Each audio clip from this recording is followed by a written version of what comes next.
Hey, what's everybody doing? All right, so we're jumping back.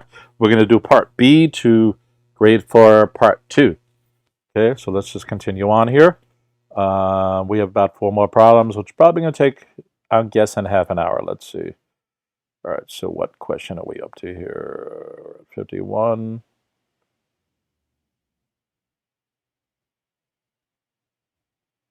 Okay, 52. Reggie read a 400-page book in 5 days.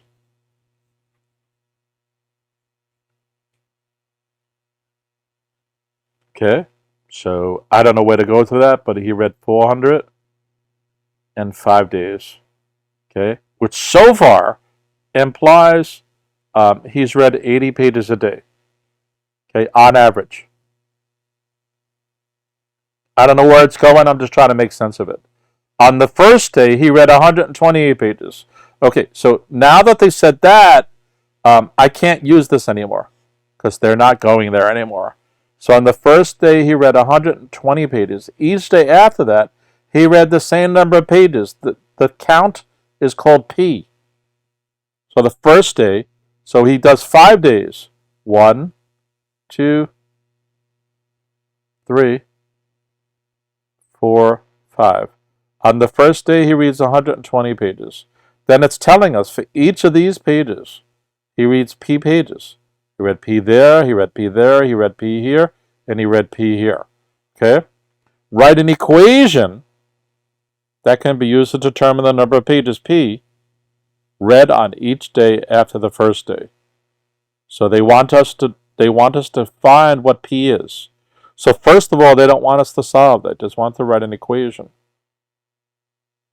All right. So this can be pretty complicated if you never did anything like this before. Of course, the students this was originally given to was supposed to have taken a whole year's worth of math, including this kind of topic here. But let's try to break it down logically. If we were to solve it, we originally started with 400 pages. On the first day, he reads 120 of them, right? So he's left with what, 280? He's left with 280 left, okay?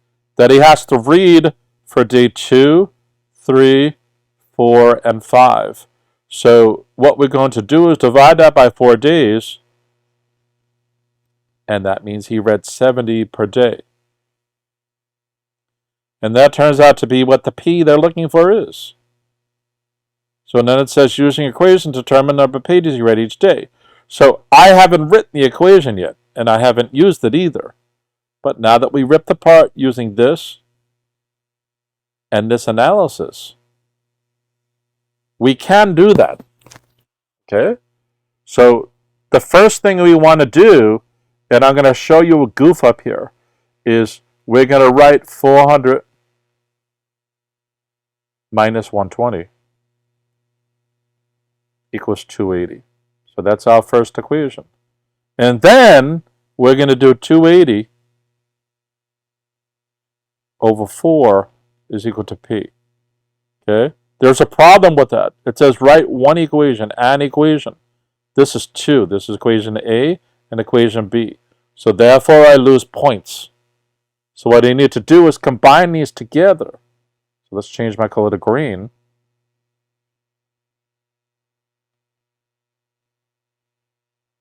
And get 400 minus the 120 for the first day. The total divided by the number of other days, because we're left at equals P. Okay, that's the equation they're looking for.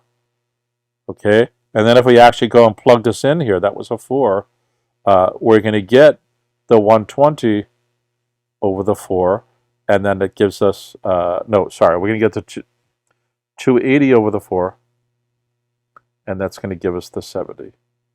Okay, so we would actually come down here and solve our work, which is really what I have on the blue. All right, so this was kind of an algebra problem. It was forcing us to think mathematically by forcing us to write an equation. I think that's fair. First of all, I hope you can conceptualize the problem by doing this and this. Okay, that was key to it in the first place.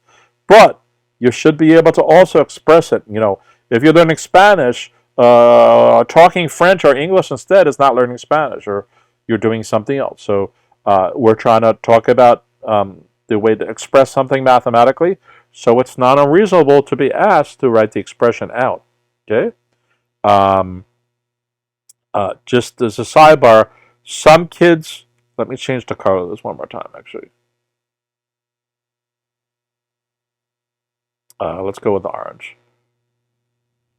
So some kids will also solve this as 280 over 5. Okay? First of all, we know the 400 over 5 was no good. Right? That's what I originally started with up here. Okay, and then I realized when it said this here that I couldn't do that anymore. So 400 over 5 is no good. And then once you take the 120 off and get to 280, you can't do 280 over 5. That's also no good. All right, because there's only 4 days left at that point. There's not 5 anymore. The minus 120 are already accommodated for the first day. So you can't double dip to 120 pages, right? We also can't get the 400 minus 120 and divide that by 5, right? So, or 4 for that matter. Well, sorry, no, 4 is correct. I'm getting my own self confused here. All right, so there's kind of a lot of gotchas here. It's a multi-step question with a little meandering back and forth and so on. And it involves subtraction, it involves division, which also needs to know your multiplication tables. And most of you should be able to do the 280 over 4 in your head. If not, that means 4 goes into 280. Right? 4 into 2 can't do 4 into 28, 7 times, no remainder, and that means 4 goes into 0 times, and you live happily ever after. All right, so you need to know your multiplication table and kind of other kind of things related to that for kind of some of the same reasons. All right, so that was 52, and the answer per page will be 70 for that question. Okay, so again, for those who were following my grade 3 stuff, I kind of like when problems are presented in this kind of mechanism to us. On the other hand, there's a lot of fractions flying around here, and it's busy. It's busy. Not only are we getting fractions in this part here, but we're getting them mentioned down here. Okay, so let's take a good swallow and jump in. The corner ice cream shop has 3 different toppings. And I can see already this chocolate, this strawberry, and this caramel. Okay. I'm your boy. I got this so far. The amounts shown below, which amounts? These columns here. The 7/8, the 3/8, and the 4/8. We're on the shelf at the end of the day on Monday. Okay, what's going to go on here? Is that just the distraction, or is Monday important? Okay. On Tuesday, the shop used 3/8 of a gallon of chocolate, 1/8 of a gallon of strawberry, and 2/8 of a gallon of caramel. What was the total amounts in gallons remaining at the end of the day? So it turns out there's 2 ways to do this. What I would like to do is take the 3/8 of the chocolate and subtract it. Right? What's printed on the page is the Monday days, and we're going to do the Tuesdays in this column here. So that means if he started with 7/8, the shop started with 7/8, and they used 3/8 on Tuesday, that they are left with 7 minus 3, or 4/8. Okay? Okay, I'm going to leave it 8s for now because everything's in 8s and I don't know where the problem's going. But we know often we may have to reduce this down to a half. Okay? And maybe that's what the question is. How much chocolate did they use? Okay? I only got as far as here. Okay. And then on Tuesday, they used 1/8 of the strawberry, and they're going in order so far. So they're left with 2/8 here. And again, I don't know where they're going, but this could be a quarter as well. So I'm going to just put that in parentheses as a sidebar conversation, if you will. Okay. And on in terms of the caramel, where is that? They also use 2/8. So 4 minus 2 is 2/8, which would also give us a quarter. Okay, what I'm going to do at this point, I'm going to reread the whole question to make sure I'm actually showing you the right thing, because I don't know that I have understood it. And like I said, I have dyslexia, so there's a whole bunch of numbers flying around. In fact, I'm going to erase the arrow I drew here because it's cluttering that 7 slightly. There we go. Just make sure I got it. So the corner had 3 different toppings. The amount was shown on the shelf within the others. So chocolate, strawberry, caramel, 7/8, 3/8, 4/8.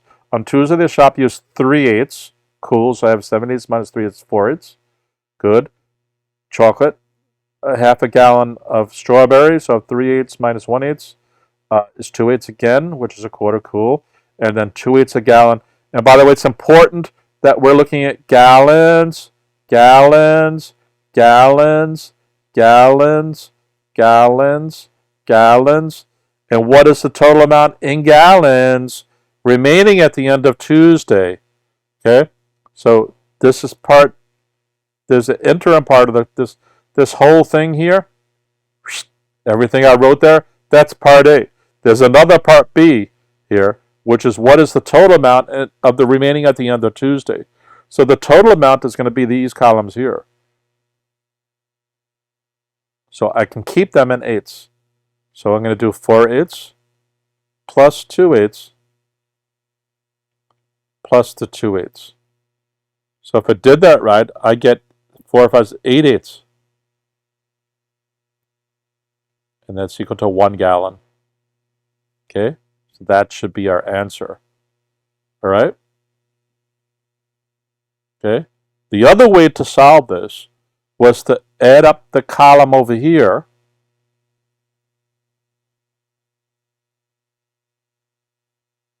This column right here, which is going to give us 7/8 plus 3/8 plus 4/8. So that's equal to 14/8. And then add up what we subtracted from it. Okay, so that's this. Okay, now we're going to do that. So that's going to be 3/8 plus 1/8 plus 2/8. So this is what we were left with on Monday. And this is what we used on Tuesday. So that, I believe, is 6/8. 3, 4, 5, yep, 6/8. And then what we need to do is we're taking what we had here and we're going to remove from that. So if that's this, we're going to have 14/8 minus this, 6/8. And that also gives us 8/8, which 8/8 is also still 1. All right, so this is a helter-skelter of fractions. Basically just fraction subtraction and then simplification because we get the 8/8 at the end. Still a multi-step question. It was really dealing with equal parts, eighths, so it's dealing with fractions, right? And you know that's where we need to go with something like this. So remember, if I change the color one more time,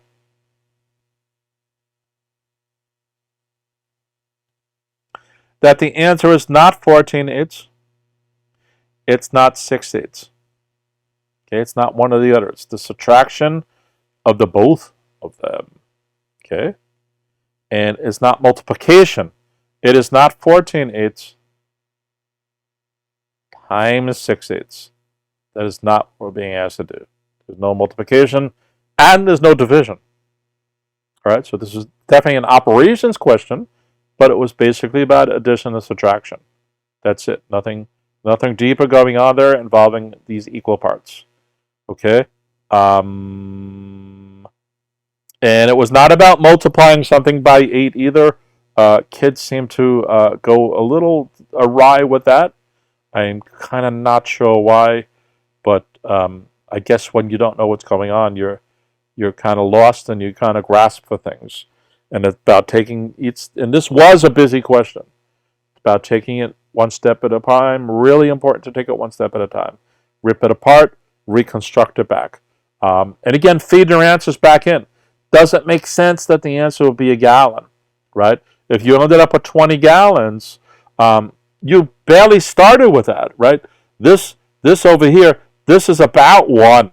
7/8 is about 1. This is about a half. And this one is a half.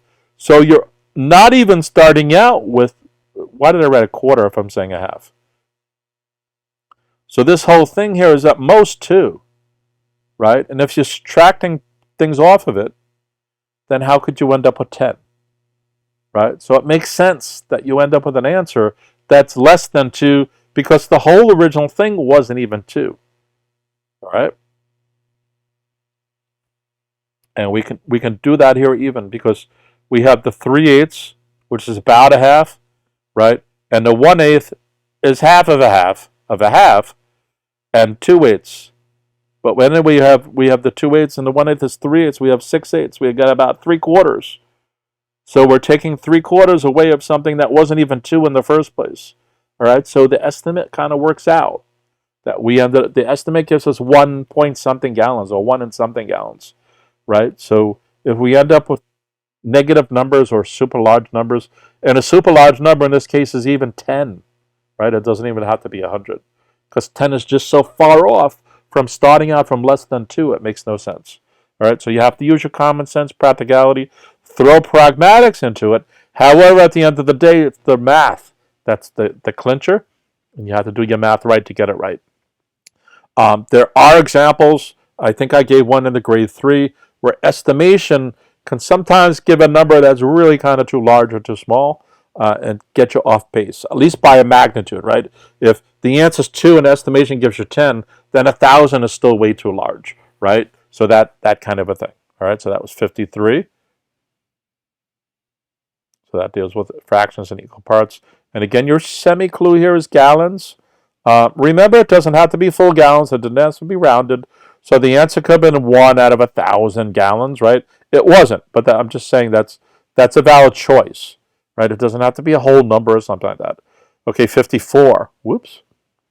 So this kind of blows a lot of kids' minds. So let's kind of jump into it. So there are 45 adults going to a museum.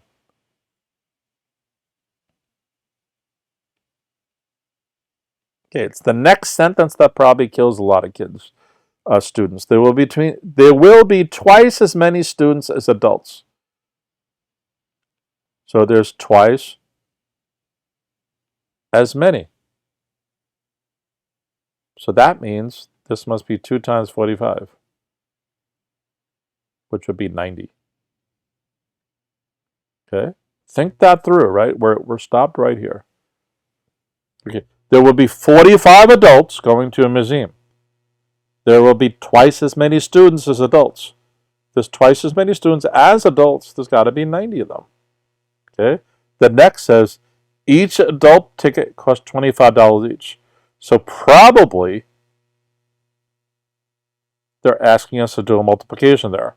And I can see it here. If I come to there, what is the total amount for the student and the adults? Both of them. So what we're going to do is multiply this by 25. And the 90, because the student tickets were $12 each, by 12. Okay. So now we produce kind of these two equations, which are dealing basically algebraically. And they're asking us now to do something where we're prorating the prices of each of the respective tickets. Student tickets are less than adult tickets. And they want the total of everybody's. So this one's not too bad. You should know that 12 times 9 is 108. And then we take that extra 0 and throw it on there. All right. So you guys should have that. That will be 1080. Otherwise, you're going to have to write 90 times 12 and multiply it out. You could also have done 12 times 90. When this is 0, that's the way I suggest. However, what's wrong with doing it both ways and making sure you got the same number in both cases? Okay? And then for this, most of us can't do 45 times 25 right ahead. So we're going to do 45 times 25 and get some answer. And in the same vein as what I just said, you're also going to do 25 times 45. So these can get to be very error prone, right? So let's go through the first one. 5 times 5 is 25. 5 carry my 2. 5 times 4 is 20. Plus my 2 gives me 22. Okay? Because I'm now in the 2. That's not a 2. That's a 20. So I'm in the tens column. I can either leave this blank or put a 0 where I have the x. So 2 times 5 is 10. 0. Carry my 1. 4 times 2 is 8. Plus 1 is 9. Okay? Right? So 5 plus nothing is 5. Right? And I end up with, what do I end up? That's a 2. Because that was actually a 2. And then 9, 11, 25. So what I have to do now is take this number here and this number here and add them together. So that's the total of the adults and the total of the students.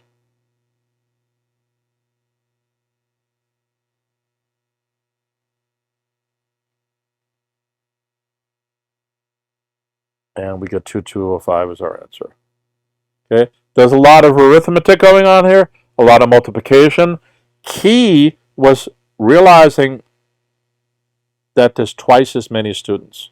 Okay, so many of the kids goof up that part. So this is a multi-question, multi-step problem with only one answer. The answer is 2205. And we had to go through a bunch of addition. We had to go through a bunch of multiplication. And we have to algebraically understand the connection between the two of these here. Right? That was key to this problem. And of course, doing 2-digit multiplications, either that or that, and either this or this. Okay? And doing it efficiently. There's other ways to do the 2-digit multiplication than what I did here. For me personally, this is the most efficient and expedient and the least error-producing manner to do it. Some of you learn to do like 40 times 20 and get 800, and then 20 times 4 and get 200, and then 40 times 5 and get another 200, and then 5 times 5 and get 25, okay, which will also still give you 1125. To me, that's more tedious. I like to see it on my face, kind of the way I did it. Well, first of all, is getting the answer right. Second of all, is doing it in an efficient manner and being fluid in your kind of things like that. And then finally, we get to, I believe this is the last question, 55. Yep. So what time? What are we at the time on? We're at 23 minutes already. So I called it. I didn't want to make the last one as long as it would have been. So we're going to go 5 or 10 more minutes at this point. So Adam, Clara, and Dina painted a treehouse. Awesome. Okay. Adam spent twice as many minutes as Clara. Huh? Clara spent 30 more minutes painting than Dina. Yikes. Dina spent 45 minutes painting, so I'm going to use that. Dina spent 45 minutes. And what's cool is this is in minutes, this is in minutes, this is in minutes, and hopefully how many total minutes did that happen? So this is also a two-part. We need to figure this out first, and then figure this out. Okay? So Dina is 45 minutes. Clara spent 30 minutes more than Deanna. Or Dina, sorry. So then that was 70. And then Adam spent 2 times as much as Clara. So Adam spent 150 minutes. These are all minutes.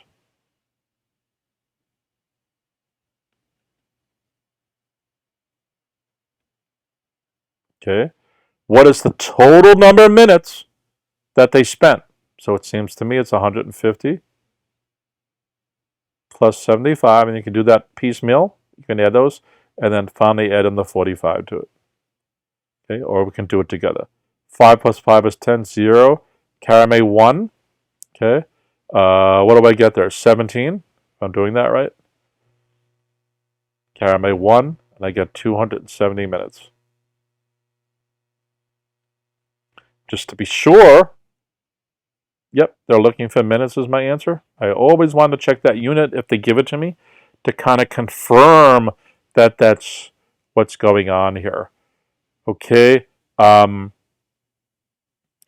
this was not 45 plus 30 plus 2 or 2 plus 30 plus 45 or anything like that. That's not the solution. It was to also go through this algebraically, if you will, and figure out what was the time spent based on 2 times 30 more, right? Those kind of notions, and really understand what they're asking for, right? This atom was 2 times. That is not 2 plus C. Okay, some kids might do that. That's not what it was. Or C plus 2. Okay, that's not what it's asking you to do. All right? So be super duper, super duper, super duper. Okay? Some of you might also think it was 45 times 30 times 2 or some sort of combination like that. No go, no go, no go. All right? All right. Glad you all were able to watch this. Please join the channel. I have tons more. I also talk about specialized exams, especially the SHSAT, as well as a number of other ones. So if you guys want to hop on board, and this in many ways is a precursor to that, because that exam is not just testing your knowledge, it's testing your problem-solving capability, it's testing your fluidity, it's testing your numeracy, it's testing your creativity, it's testing your able to solve novel problems, it's testing you being able to think out of the box, it's testing you being able to throw anything that's thrown at you just by deciphering and figuring it out, pacing it through and working it out in an efficient manner. All right, so please like, please subscribe, and I'll be seeing y'all soon.